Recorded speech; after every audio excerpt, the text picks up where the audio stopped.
Good morning, everyone. Good morning, everyone. Here we are. It's the Fruit Nut News on, of course, excuse me, 24th today. 24th this morning. 24th of the 4th. Sorry, 24th of the 3rd, ladies and gentlemen. 24th of the 3rd. So, good morning, everyone. A little bit early today, a little bit early. So, unfortunately, sorry about that. We've got things to do, people to see, places to go. Know what I mean? So, what do we got for you today? Absolutely outrageous news this morning in regards to the 4 Jewish ambulances. The way that people are covering this story is it's as if it's the end of the world. The Jewish people being attacked, Stormers come out and all that kind of thing. And, massive outrage. Massive outrage, especially in the UK, and Jewish people are calling for the death of the white man, etc., etc., etc. So it's actually quite interesting. Now, of course, you will be aware of the politics that are going on here. It appears that Keir Starmer is an Israeli asset, as well as Shimona Mahmood. These people, Sadiq Khan, these people have infiltrated the UK.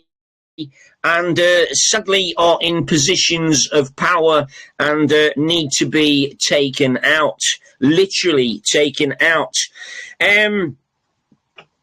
So we've had this massive outrage in regards to the attack on the ambulances. The ambulances, of course, weren't insured, and so, of course, the NHS is going to step in and give away some ambulances, as you do.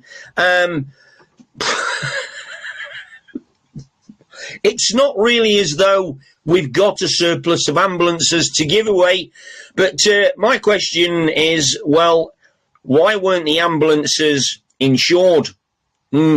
Very interesting. And remember, the situation just happened to be in a place called Golders Green. Golders Green in London. What an interesting place. Gold is green in London. Does that mean that the gold-backed currency is now fully operational? Maybe, maybe not. We're not quite sure. But interestingly enough, there's no actual outrage about the Jews attacking Iran, Israel and America, Russia through the Ukraine, Lebanon directly, and wait till people find out about 9/11, Princess Diana, etc., etc. Oh, there's going to be some very embarrassed Jewish people. So that's really interesting as well. Now let's talk about Israel once again. It's a war crime to kill Israeli kids. It's a war crime. That's classed as a war crime by Israel, and yet Israel takes it upon itself to kill children in other countries just randomly. Let me give you an example. Yeah, let's talk about the Israelis, shall we, properly. So, a family of Palestinian people were, I don't know, driving away or whatever. Anyway, they got shot by an Israeli tank. There was thousands of bullets in the car. Everyone in that car died, apart from a 5-year-old girl who made a phone call. She made a phone call that was recorded. Not quite sure what, how or why or who it was to. But the tank decided that it was going to run over the car and kill the 5-year-old child. While it was doing this, the IDF soldiers were laughing and joking. These are the same IDF soldiers that shoot Palestinian children in the head just for the crack. Yes. Yeah. So you see, Israel really isn't what most people think.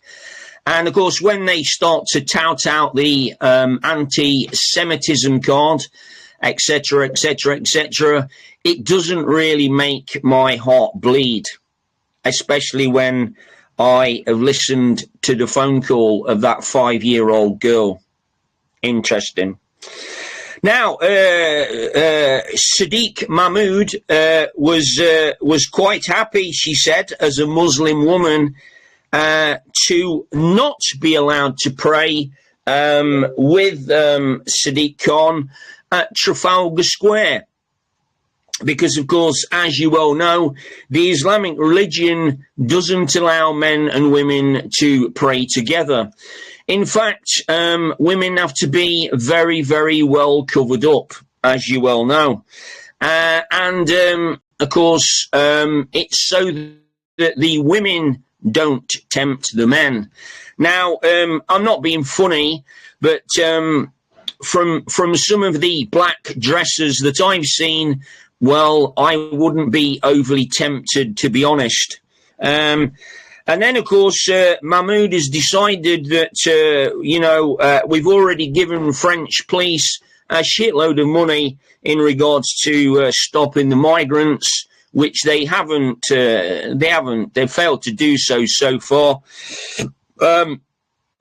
She's now in negotiations, giving another 500 million to the French for them basically to stroll up and down the beach, smoke fucking cigarettes, and basically have a string of onions around their neck.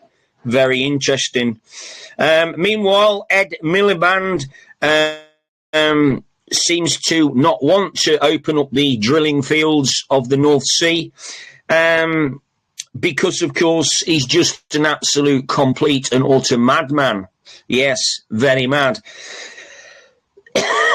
Now, meanwhile, this morning, Starmer is hosting a cost of living crisis with some very prominent people.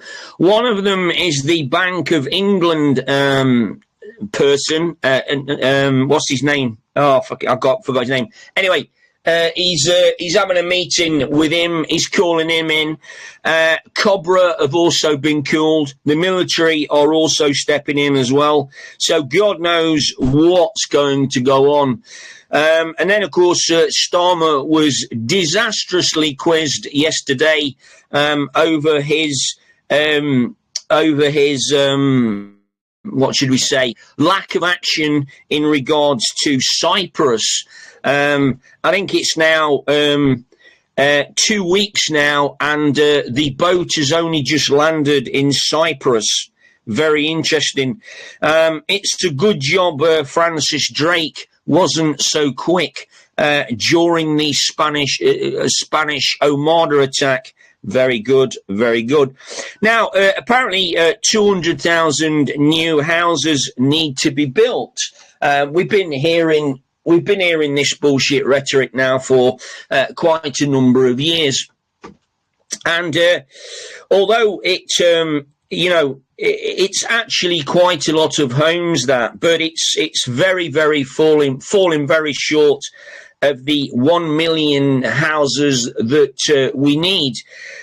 So apparently new plans have been brought up to create 7 new UK towns unfortunately, the only people allowed in these new towns are migrants, illegal immigrants coming, of course, from Eritrea and, all of those war-torn countries like Australia, Russia, etc., etc., etc. And, of course, one of the main requirements for getting a new home in one of these 7 new cities is apparently you've got to be a gang member, a criminal, a drug dealer, or you've got to be operating in the fears of organ trafficking. Very interesting. Anyway, we shall wait and see. Meanwhile, Donald Trump gave an ultimatum to the Iranians that if they didn't give up by midnight last night, shit was going to hit the fan. This is quite an interesting move. I don't think it was aimed really at Iran personally. I think it was aimed at the families, the 13 bloodline families that I would imagine now are going to be blown out of the water. So, of course, we're talking about the royal families. We're talking about the Yassinis. We're talking about all of these other bullshit families. So we shall wait and see on that one. What else have we got? Kemi Badenoch. Now, Kemi Badenoch came out yesterday and said that stepping in in regards to feral shoplifters is a very good idea. However, she said, you need to make sure that they're not very big or that they have a machete. Unfortunately, what Kemi doesn't realise is that if you step into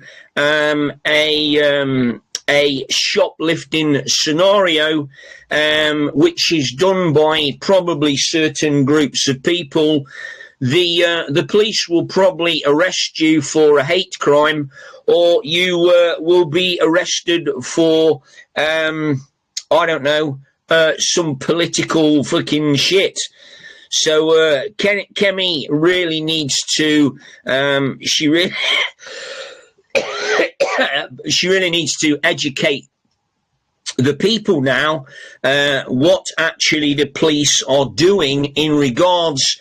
I mean, a few years ago, people were getting arrested for tweets on X. Some were 2-year sentences, ladies and gentlemen.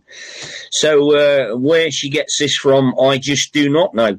Now, meanwhile, Wes Streeting has come out and he's praised the NHS over the meningitis drop in cases.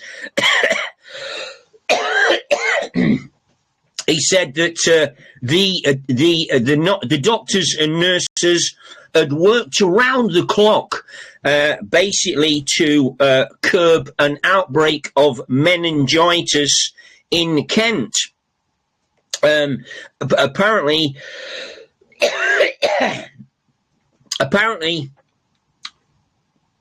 this was after the Prime Minister had said that there could be a meningitis lockdown in May. Very interesting. Oh, just before the elections. Very interesting. So there you go. Now, what Wes Streeting didn't tell you was, of course, that one of the side effects of the COVID juice is, of course, meningitis. And isn't it interesting how all the people that were targeted for the for this situation were, of course, students. Now, I don't know about you, but apparently there's been rumours that 10,000 people have been injected with the meningitis vaccine.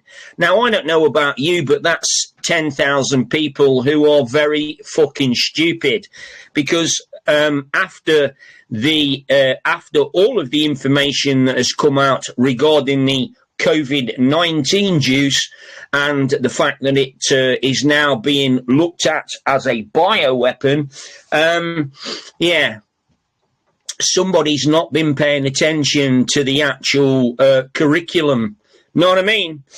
Anyway, what Wes didn't tell you, of course, that not only was the meningitis a side effect of the COVID juice, he also didn't tell you that Kent University were doing some trials and testing in regards to virulent viruses in another part of Kent. And apparently the meningitis was basically created in a nightclub. That's very interesting. Oh, what he also didn't tell you as well, that one of the headlines for the meningitis outbreak, using photos, was from an article about 3 years ago. Never told you that one, did they? So there you go.